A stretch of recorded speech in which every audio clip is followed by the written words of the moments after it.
But the reality, you have to remember that, that form is guided by function. And you have to ask yourself, well, why do torpedoes look the way that they do? And the answer is because that's what a torpedo tube looks like. You know, like the torpedo tube used to move weapons from the inside of a submarine at one pressure level to the outside have to be able to resist an enormous amount of pressure.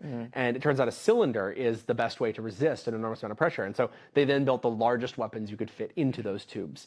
But for the way we were deploying them, we don't need to go from an internal ambient low pressure environment. So ours are always at pressure, always flooded. And so you don't need a strong tube to launch from. And so the thing is, tubes are actually not a very dense shape to pack a lot of stuff in. Like if you have, think about it like soda cans versus juice boxes.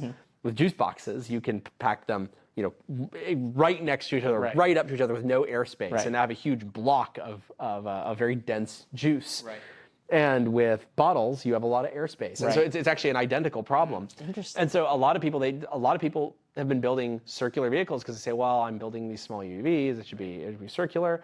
And my point was, guys, we can pack way more into the same volume if we make it into a packable shape. And on top of that, a lot of the things that we also want to pack inside of the vehicle themselves are rectangular. So if I want to pack a bunch of batteries into one of these, I can pack a lot more into a rectangular shape than I can into a cylindrical shape. And so it ends up just being actually an optimal shape. And there are certain hydrodynamic advantages as well, where parts you basically can treat it, the whole thing as a maneuvering or lifting surface more reliably. But yeah, mostly it was it's the packing. The packing improvements were huge. Got it.